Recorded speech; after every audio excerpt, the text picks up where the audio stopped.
you're back, buddy. Hey, folks, how are you? It's good to be back in Black Hawk County. It's good to be back in Waterloo. Buck, you're a good friend, man. Thanks. You are, no, I mean it sincerely. This guy, as he used to say in the Senate, excuse a point of personal privilege. This is a good, close, personal friend beyond being mayor. You know, Tip O'Neill did say, all politics is local. Far be it from me to correct Tip O'Neill, who I love, but I say it slightly differently. All politics is personal. All politics is personal because it affects personal lives, the personal relationships you build, as some of us have built here over the years in this city and in this state. You know, if memory serves me, Buck, my first time being here in Waterloo was 1974. I was a newly minted United States Senator, a 29-year-old senator elected in 72, along with a guy who's remained a good friend of mine for all the years, a guy named Senator Dick Clark. And we were both here campaigning for a guy named John Culver, who was a congressman running for the United States Senate. Back then, Waterloo was known as the factory city of Iowa, if memory serves me correctly. Back then, John Deere had 16,000 people working at John Deere. Rath Packing was still in business. Other small manufacturing companies like Chamberlain were going strong. But the farm crisis hit. It hit hard. John Deere laid off nearly 10,000 of you folks throughout that decade. Rath closed shop. Chamberlain eventually followed. And then we got hit by a new word we hadn't heard up to then, outsourcing.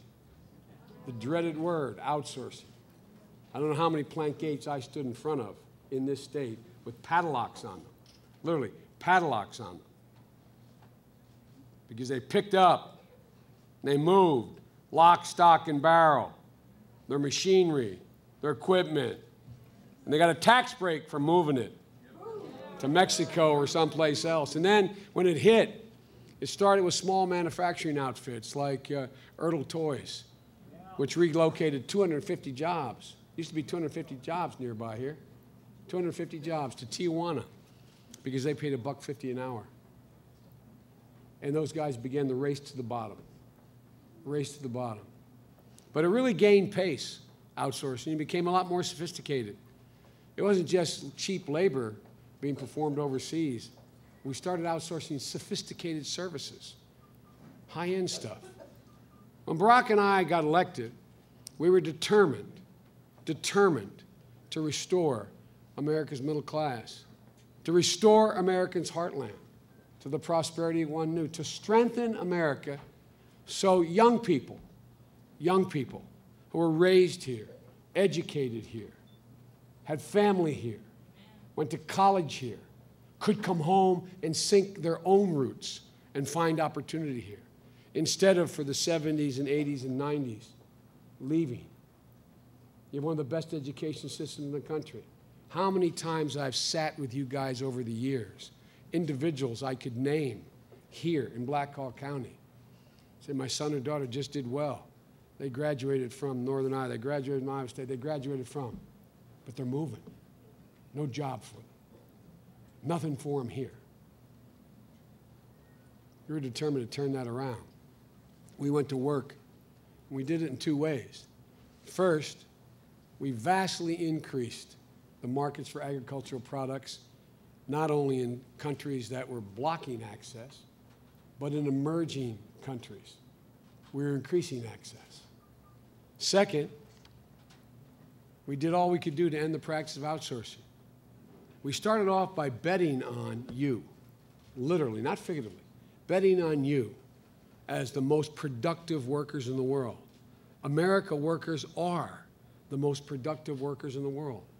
And we started by trying to change that we reward American manufacturers who stayed in America or brought their factories back to America.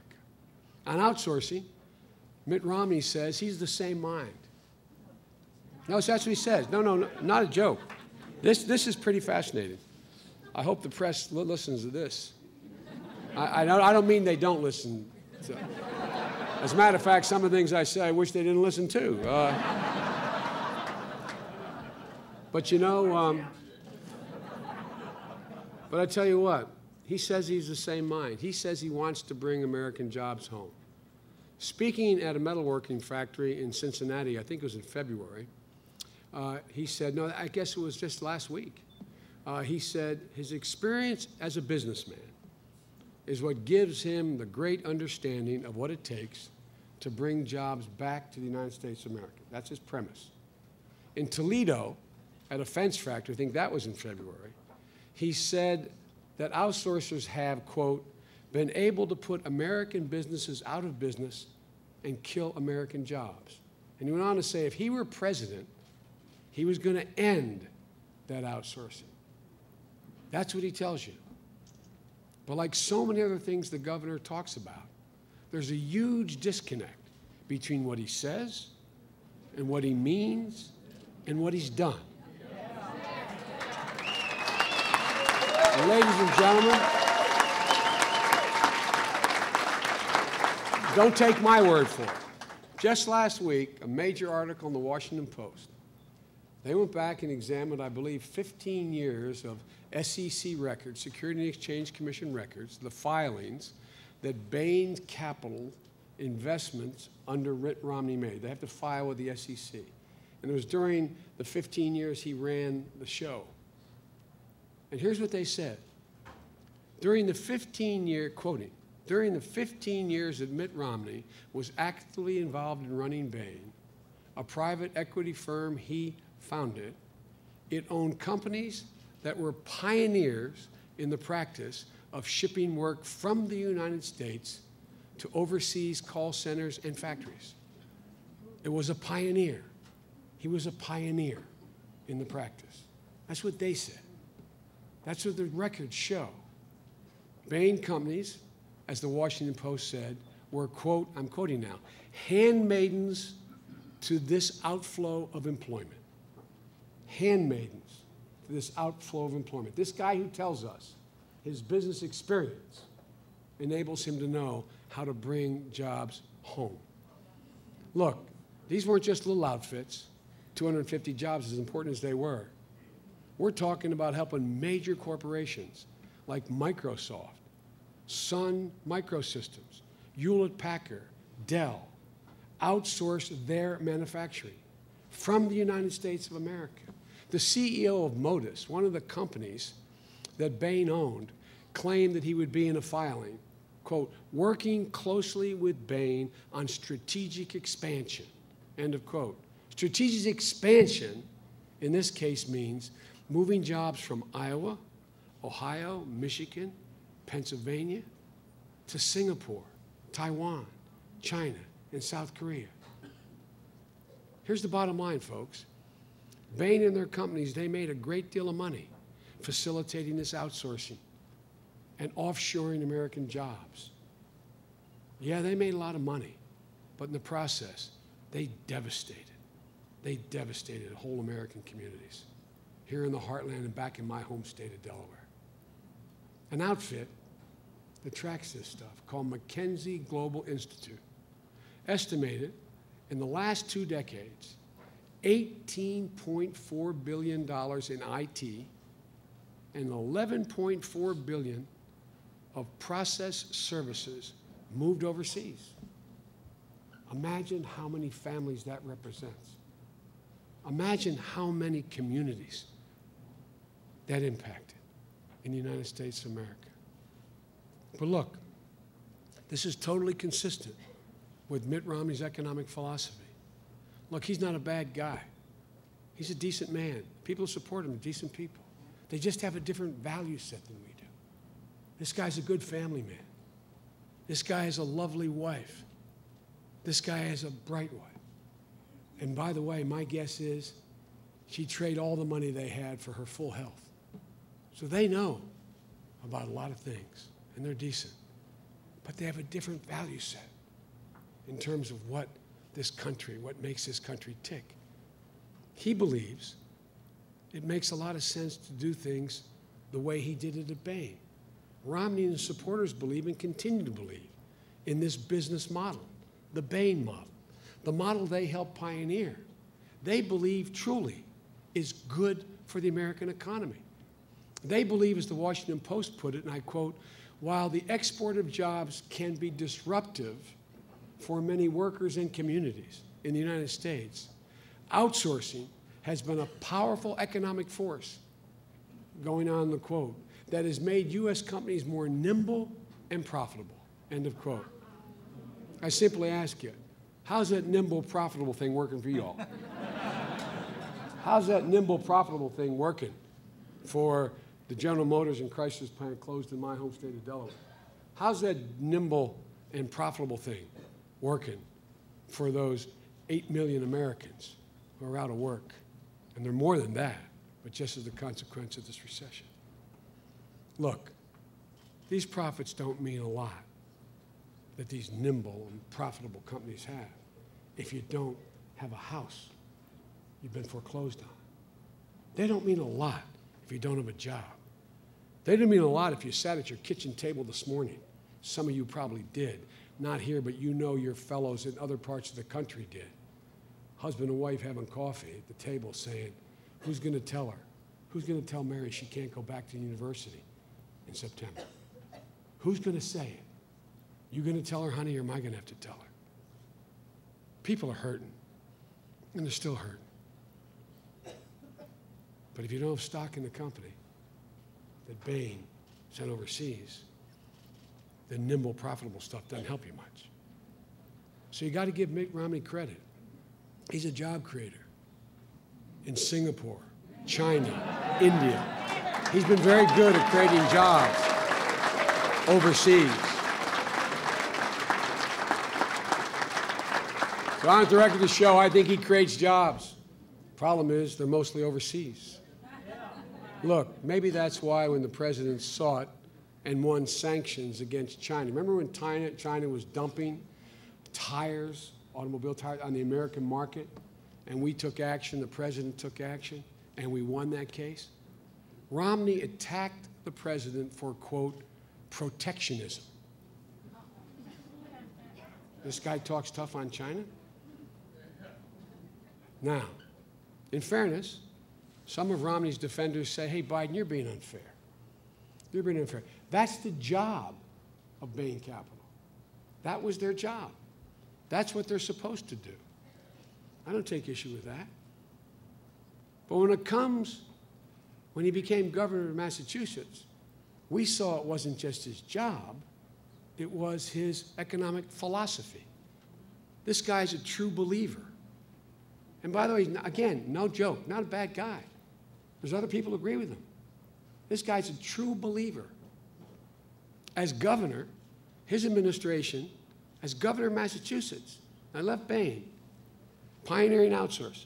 He gets to be governor of the state. And his administration signed a $160,000 a month contract to pay people abroad to answer the phone to help poor people in Massachusetts who were calling about, after having lost a job, how they could get food stamps. Not a joke. Not a joke.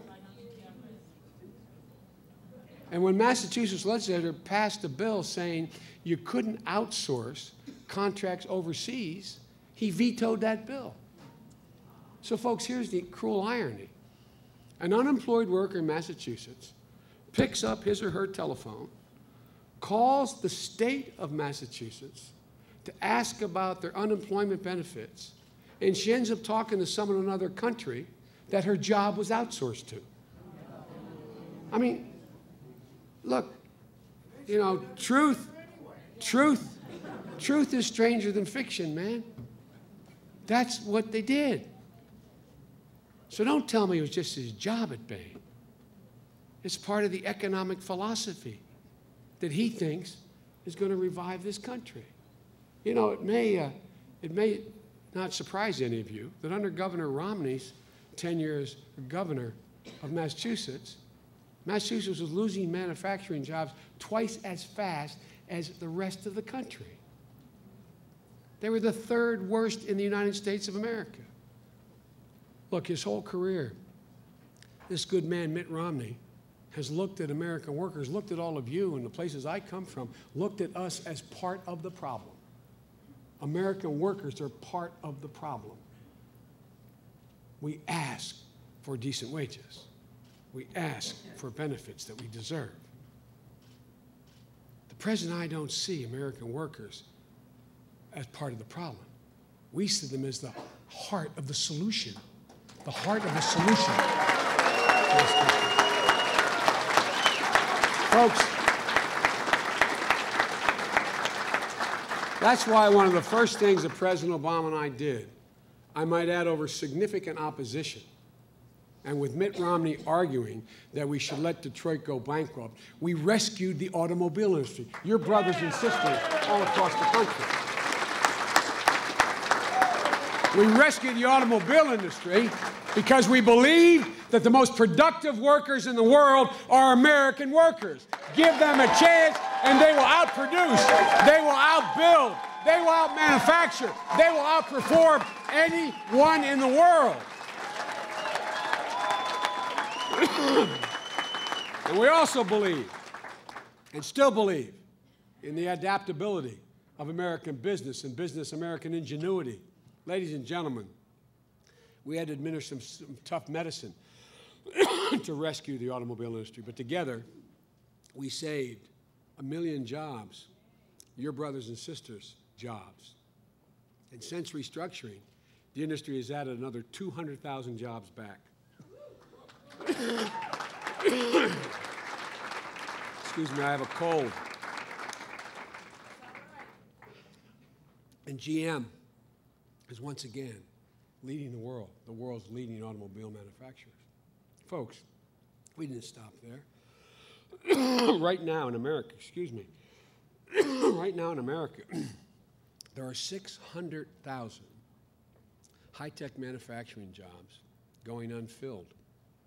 Because during the decade of the 80s and 90s, when we were outsourcing all those jobs, machinists and other jobs like that, we lost the skill set that were needed.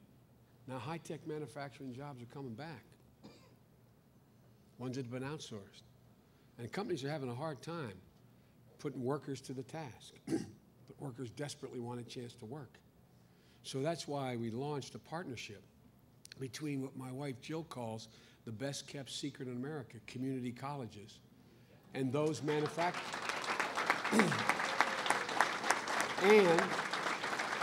and those manufacturers needing specialized help. So all across America is essentially a conveyor belt set up.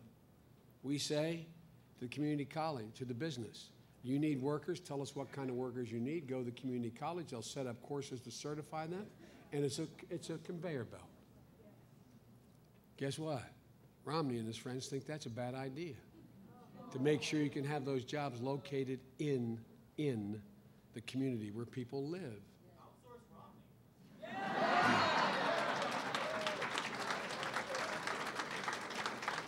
We're committed to breaking down the unfair barriers that have blocked access to so many American products in markets overseas and emerging markets.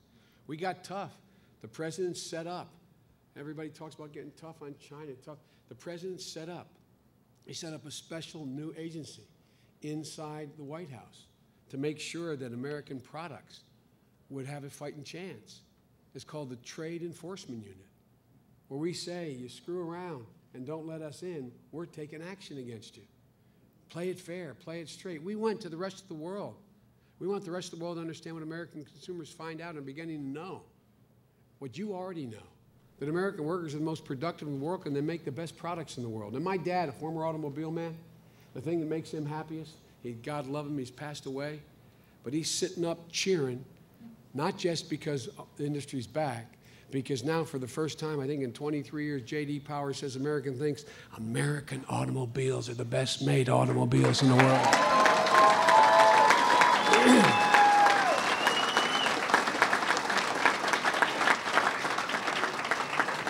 I've been criticized the last 7, 8 years for saying that American manufacturing can still lead the world in the 21st century. Where is it written?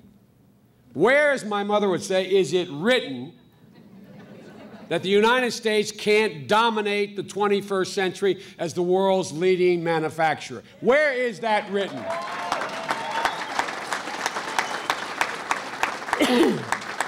Right now, I point out to you, all the value-added manufacturing in the world, China makes up 19.8%. In the middle of this god-awful recession we inherited, we still make up 19.4%. And hang on, China, we're coming. We're coming. Look, we got to do more. That's why we push for tax credits for companies that build renewable energy in America. Mitt Romney dismisses wind and solar and biofuels as two of the most ballyhooed, quote, two of the most ballyhooed forms of alternative fuel. Tell that to 7,000 Iowans manufacturing wind power right here in this state, living a decent life, making a decent wage, being able to raise their factory. That's why we want to end right now the practice of giving a tax break. When you dismantle a factory and you ship it overseas, take it apart piece by piece, if it costs you $20 million, you get a tax break for moving it overseas. We want to reverse that. We'll give you a tax break if you come home. That's how you give a tax break. And these guys oppose that. These guys oppose that. As my brother Jimmy would say, go figure. Folks, manufacturing is coming back. 495,000 new manufacturing jobs in America since 2010. Nearly 20,000 right here in the state of Iowa. The fastest growth in manufacturing since the 90s. So to all those skeptics, to all our Republican opponents especially, don't tell me America can't make things anymore, can't compete on the world market again, can't lead the world again. It's just not true. Look, you don't have to look any further than right here in Waterloo. Look at this John Deere local. Over the last 2 years, Deere has added 850 jobs, almost all of them good union manufacturing jobs.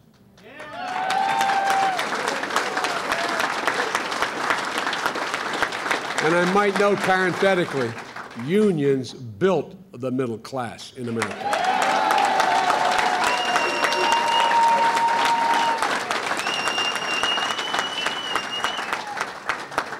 And y'all are looking at the highest total employment in the last 15 years here.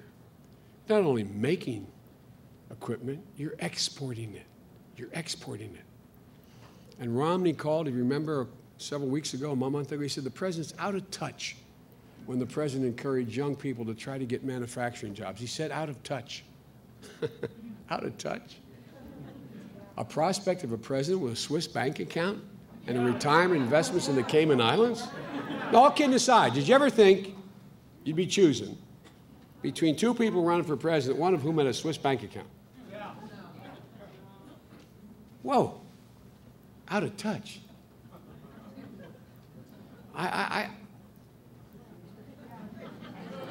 Anyway, I don't get it. But at any rate, but look, ladies and gentlemen, I don't think there has been in recent times a nominee for president who's been as out of touch, as good and decent a guy as is out of touch with the needs of the American people.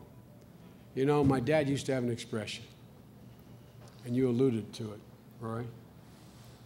He said, a job, and you've heard me say this many times, Buck, he used to say, a job, Joey, is about a lot more growing up. My kitchen table, when there was a recession, somebody around my dad's table lost a job. One of his brothers, his sister, my mom's brothers, neighbors, somebody lost a job. And he used to say, Joey, a job's about a lot more than a paycheck. It's about your dignity. It's about respect. It's about your place in the community. It's about the sense of yourself. It's so much more than just a paycheck. It's about this is all about rebuilding the middle class. The president I know, the future of this country depends on building this country from the middle out, not from the top down. And the president said rebuilding the middle class is the defining issue of our time. That is not political hyperbole. We literally mean that. Because, folks, when the middle class does well, the poor have a shot, and the wealthy do very, very, very well. Folks, don't listen. Don't listen to the economists who try to define middle class for you as a number. It's not $49,900. It's not $52,600. The middle class is a way of life. It's a value set. In rural America, you know that. It's a place where neighbors look out for each other, where when times are tough and they get tough, communities come together. They don't find their own refuge. People turn to one another, not against one another. It's about being able to own your own home, not rent your home.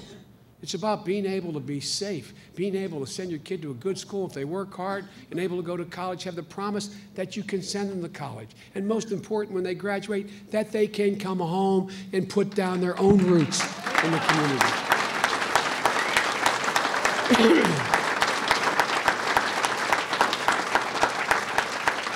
I got criticized pretty roundly for saying in Ohio, in the Ohio Valley, that one of the things I resent about these guys is they talk about us middle-class guys, and I don't live a middle-class life anymore. I live in a beautiful home. I have a great, they fly me around, you know. No, I'm not, you know what I mean? But that's who I was raised, that's where I come from. I lived my whole life. And ladies and gentlemen, I get very angry because if you talk to these guys, they talk about us middle-class folks like we don't have dreams. We don't have aspirations. I grew up in a household in a neighborhood, a 3-bedroom house with 4 siblings, including myself, mom and dad, and always one relative lived with us permanently, for real. Because when grandmom died, grandpa moved in. When your uncle was in trouble, he moved in. And guess what? Guess what? During all that time, I didn't hear anybody tell me anything other than that we had an obligation to sort of take care of one another. And I didn't ever once wonder whether or not my mother and father believed I could be president of the United States, my brother could be a millionaire, my son could, my youngest brother could write the great American novel. They believed. They had the same dreams wealthy people have. They have the same aspirations. This stuff, if they talk about wealth envy, we don't have any wealth envy. We just want our kids to start off with a platform that gives them a shot to do whatever they want. And that platform's called the middle class. It's about being able to dream your child can be whatever they want to be. Ladies and gentlemen, it's about being able to help your parents and hope you won't have to receive help from your children. My dad was right, and these guys don't get it. It's about dignity. It's about respect. It's about being able, it's about being able. And it's understandable they don't get it, but it's about being able to turn to your child and just say, honey, it's going to be okay. And have confidence that you can deliver on that. Whatever that is, it's going to be okay. You know, President Obama understands that you don't grow an economy, as I said, from the middle class down. I mean, from the top down. You grow from the middle class out. You build it with education. You build it with innovation. You build it with believing in American workers, giving them a fighting chance. You build it by giving everyone in this country a fair shot and holding everyone responsible. That's how the President and I believe we're going to rebuild the middle class. We'll never be able to outsource our way to greatness, folks. The greatness of this nation is the grit and determination of all of you, of the American people. And it's because of you our country is back. America's coming back, street by street, block by block, neighborhood by neighborhood. So guys, keep it up. I'm proud of you. We have an incredible future. We have a long way to go, but we cannot step back. We must move forward. God bless you all, and may God protect our troops. Thank you all very much.